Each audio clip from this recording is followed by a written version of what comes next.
Good afternoon all. आज हम GK के जो सेकंड ग्रेड के चारों पेपर हुए थे उनकी चर्चा करते हैं कि उनका लेवल कैसा था, क्या पहले से बहुत ज़्यादा टफ है या फिर कुछ मॉडरेट है। उसके अलावा आगे क्या ट्रेंड रहने की संभावना है, और जो इंग्लिश का पेपर हुआ था सेकंड ग्रेड का वो कैसा था, पिछली बार से टफ था या इजी था, लिटरेचर कैसी पूछी थी। उसके अलावा मेरिट क्या रह सकती हैं, इसकी भी प्रेडिक्शन करेंगे। हालांकि मेरिट का कोई फिक्स नहीं बता सकता, लेकिन फिर भी प्रेडिक्शन तो कर सकते हैं। देखते हैं जीके के बारे में। जीके के 4 पेपर हुए थे, ग्रुप ए, बी, सी और डी। इनमें से अगर कोई पूछे सबसे टफ कौन सा था, तो बी ग्रुप का जो पेपर था वो बहुत ज्यादा टफ था। आप हिंदी वालों को पूछ सकते हैं कि काफी टफ पेपर था ये। ग्रुप ए का पेपर ये भी टफ था। ग्रुप सी का पेपर जो कहेंगे ये भी क्या है, मॉडरेट से टफ की तरफ जाता है। लेकिन इन तीनों को देख के और अगर आप ग्रुप डी का पेपर देखेंगे तो आपको थोड़ी सी राहत जरूर मिलेगी, क्योंकि ए, बी और सी ग्रुप के पेपर से डी ग्रुप का पेपर थोड़ा लेवल में अच्छा था। कैसे अच्छा, किसमें एक तो वेग फैक्ट्स नहीं पूछे, टफनेस के लेवल में अच्छा नहीं था, लेकिन अच्छा कैसे कि पेपर जो बनाया था वो ऐसा था कि बच्चों को कुछ प्रश्न आ भी रहे थे, बिना मतलब का टफ नहीं बनाया था, इसलिए अच्छा था वो पेपर का लेवल। ठीक है, इनमें तो क्या है, लेवल बढ़ाने के लिए टफनेस का लेवल बढ़ाया, पेपर का लेवल अच्छा थोड़ी है, वो पेपर का लेवल तो लो है। और इतना लो लेवल का पेपर बनाने का मतलब ही क्या बनता है कि बच्चों को आ ही नहीं रहे। अगर आप राजस्थान का बच्चा, राजस्थान जीके जो पूरा 2-2 साल जिसने पढ़ा है, उसके 10 जीके के प्रश्न आ रहे, उसमें 3% सही सारे, तो क्या मानेंगे लेवल। आरपीएससी और यूपीएससी कहते हैं, कोई कहते हैं कि आरपीएससी यूपीएससी के ट्रेंड पे जा रही है, नहीं जा रही यूपीएससी के ट्रेंड पे। क्यों? क्योंकि यूपीएससी घटिया फैक्ट नहीं पूछती, जो छोटे छोटे फैक्ट है कहीं से कोई उठा के ले आई ऐसे नहीं पूछती। यूपीएससी एनालिटिकल पूछती है। हालांकि एक चीज में आपको थोड़ा लगेगा, वो है पॉलिटी में कुछ क्वेश्चन है, सारे क्वेश्चन नहीं है यूपीएससी के लेवल के कि सारे की कह दे कि सारे यूपीएससी के लेवल के नहीं, कुछ में तो फैक्ट की भरमार है बिना मतलब की, और वो होने भी नहीं है किसी से। दूसरी बात ये कि डरना नहीं है, क्योंकि अगर जिसके 40% प्लस है ना और सेकंड पेपर अच्छा है तो उसकी सिलेक्शन की पूरी पूरी संभावना बन जाती है, क्योंकि इतने टफ पेपर्स में फिर जो सीरियस स्टूडेंट है उनको बहुत ज्यादा बेनिफिट होता है। जो नॉन सीरियस स्टूडेंट है उनको तो कोई फर्क ही नहीं पड़ता वैसे भी, लेकिन सीरियस स्टूडेंट के लिए टफ पेपर हमेशा अच्छा होता है। और अगर इंग्लिश के मामले में बात करें तो ग्रुप डी का पेपर अच्छा था। अगर पिछली बार से तुलना करें, जैसे कि 2022 के पेपर से, तो 2022 का जो पेपर कैंसिल हुआ था पहले, और उसके बाद री एग्जाम हुआ था जुलाई में, इससे तो टफ था। जो कैंसिल हुआ था इससे तो काफी ज्यादा टफ था। लेकिन जो कैंसिल होने के बाद दोबारा पेपर हुआ था ना, उसके लेवल का सही था भी, उससे ना इजी कह सकते ना टफ कह सकते, उसके लगभग लेवल का था। कोई थोड़ा बहुत एक आधा क्वेश्चन टफ हो या इजी हो कह सकते हैं।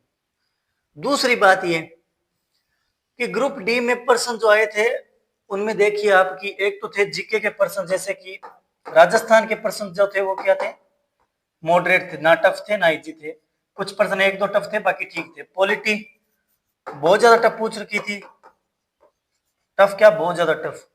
उसके अलावा अगर बात करें साइको है ना, साइको आपके लिए राहत देने वाला सब्जेक्ट था, क्योंकि साइको में अगर कोई स्टूडेंट अच्छा पढ़ के गया ना साइको, तो उसके 18 से 19 क्वेश्चन तो आराम से सही हो सकते हैं।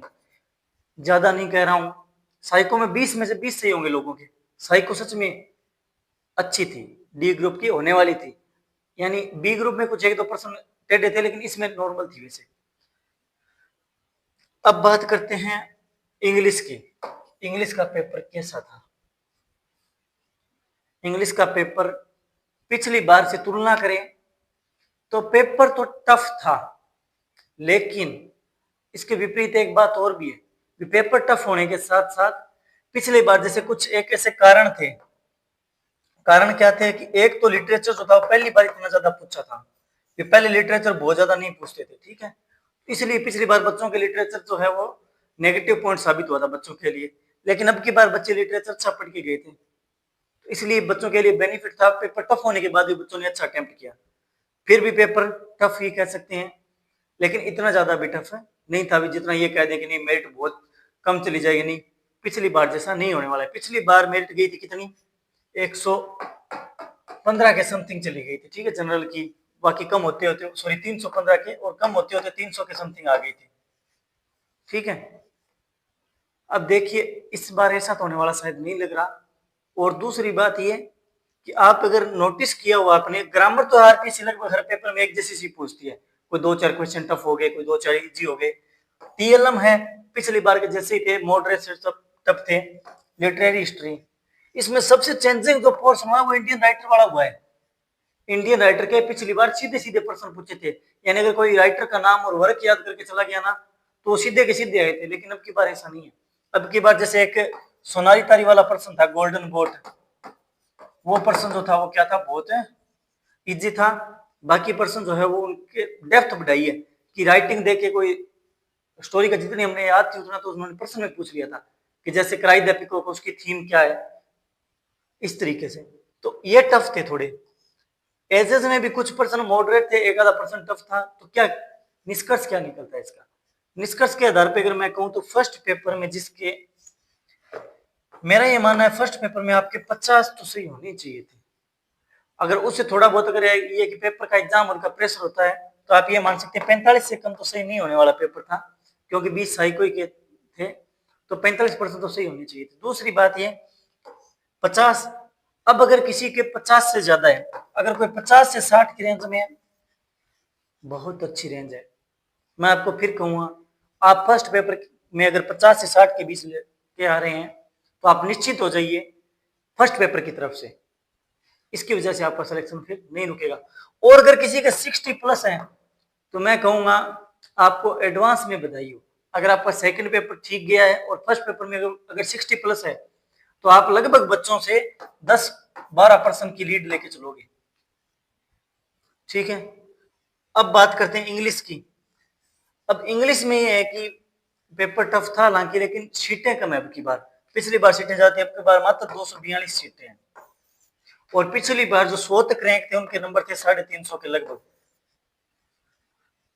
तो अब की बार 200 सीटें, तो अगर उस हिसाब से देखें तो 350 242 के हिसाब से जो है वो लेवल भी थोड़ा बच्चों का भी बड़ा है पेपर के साथ साथ। तो अब की बार ये है कि अगर 50 प्लस, उसमें माने 50 प्लस, अगर किसी बच्चे के 50 आ रहे हैं और इधर 120 लेके आ रहा है, तो 170 हो गए, यानी 340। यानी ये नंबर जो है वो इसके आगे सेफ स्कोर मान सकते हैं थोड़ा। अगर किसी के 350 प्लस है, अगर किसी बच्चे के 350 प्लस है, तो उसका सिलेक्शन 90% श्योर है, क्योंकि इससे ज्यादा मेरिट नहीं जाने वाली। दूसरी बात एक और है, जनरल की जो मेरिट है उसकी क्या जा सकती है, प्रेडिक्शन जनरल, ओबीसी, इसके हिसाब से देखते हैं, एससी, ठीक है, ये बाकी कैटेगरी वाइज घटती जाएगी। जनरल के जैसे मेरे हिसाब से 335 से लेकर ±5, यानी 335 या 345 या 350 के लगभग मेरिट रह सकती है जनरल की। ओबीसी के उस हिसाब से, कैटेगरी के हिसाब से हो सकता है कुछ 5 नंबर से लेकर 10 नंबर कम मान के चलो।